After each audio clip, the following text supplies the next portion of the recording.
Karibu sana katika channel yangu ya YouTube. Natumai sote ni wazima. Leo katika video hii nitakwenda kufahamisha jinsi gani ya kutengeneza folder katika kompyuta yako, na nitakwenda kutumia Windows 11 katika kufahamisha jinsi ya create folder sehemu yoyote ile ya kompyuta yako. Tutaanza katika desktop. Vipi utatengeneza folder? Hapa ni rahisi sana.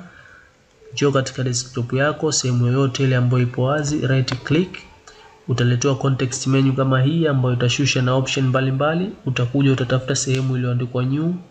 Kwa sehemu hiyo uta click, then itashuka na options mbalimbali kuweza ku create kitu gani.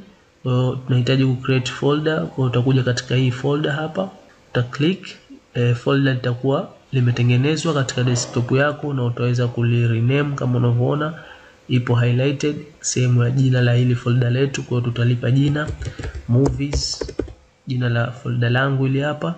Nikiclick enter, tayari folder nimeshaweza kulitengeneza na jina ambalo nimelipa ni movies. Kwa hiyo tayari una uwezo wa kulidrag ukaleka sehemu ambayo unahitaji likae hilo folder ambalo umelitengeneza. Hivyo ndivyo ambavyo una uwezo wa kutengeneza folder ndani ya kompyuta yako katika desktop yako, just kwa ku right click na kuja katika sehemu iliyoandikwa new na kuja sehemu iliyoandikwa folder. Folder lako litatengenezwa, uta click enter, tayari folder limetengenezwa, ambapo by default linakuja na jina ambalo ni new folder. Kama unahitaji kulipa jina lako, utakuja uta click katika sehemu ya jina hapa, na utaletewa sehemu ya kuandika jina ambalo unahitaji hilo folder lichukue. Kwa hiyo utafuta jina lilokuwepo, utaandika mfano music.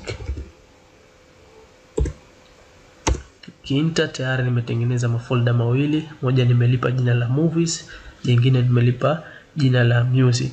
Hivyo ndivyo ambavyo unaweza kufanya. Vile vile una uwezo kuja katika file explorer ukafungua window yako hii, then katika hii window yako ukaja ukatengeneza folder humu sehemu yoyote ile ambayo unahitaji. Kwa hiyo nitakuja mfano mimi katika pictures hapa nahitaji kutengeneza folder langu. Kwa hiyo jinsi ya kutengeneza folder hapa hakuna tofauti na kule. Una uwezo wa ku right click hapa, ukaja katika new, then ukaja kuchagua folder. Folder litakuwa limetengenezwa hapa na utalipa jina mfano image. Click enter, tayari nimeweza kutengeneza folder ambalo nimelipa jina la image. Na ukiingia ndani sasa hivi hakuna kitu chochote kwa sababu hatujaingiza kitu chochote. Lakini pia sio hivyo tu, una uwezo pia wa kutengeneza folder. Mfano nitakuja katika desktop, mimi nitatengeneza folder hapa katika desktop. Mwanzo nilitengeneza huku moja kwa moja, lakini sasa hivi kupitia huku natengeneza folder nyingine katika desktop, ambapo ile folder sitotumia njia hii ambayo tumeizoea kwa ku right click. Nitakuja hapa juu, kuna alama ile ambayo hata uki right click unaiona hapa ya plus, ambayo onyesha kuwa hapo naenda kutengeneza kitu kipya new. Kitu gani hicho ambacho unaenda kutengeneza? Kwa hiyo ukiklik hapa unaletewa vitu mbalimbali ambavyo unaweza kutengeneza. Miongoni mwa hivyo ni folder, ipo juu kabisa. Kwa uta click, folder litakuwa limetengenezwa, then uta click enter, tayari utakuwa umetengeneza folder lako ili hapa, na ukirudi katika desktop tayari ili hapa lipo. Hivyo ndivyo ambavyo unaweza kutengeneza folder katika Windows 11.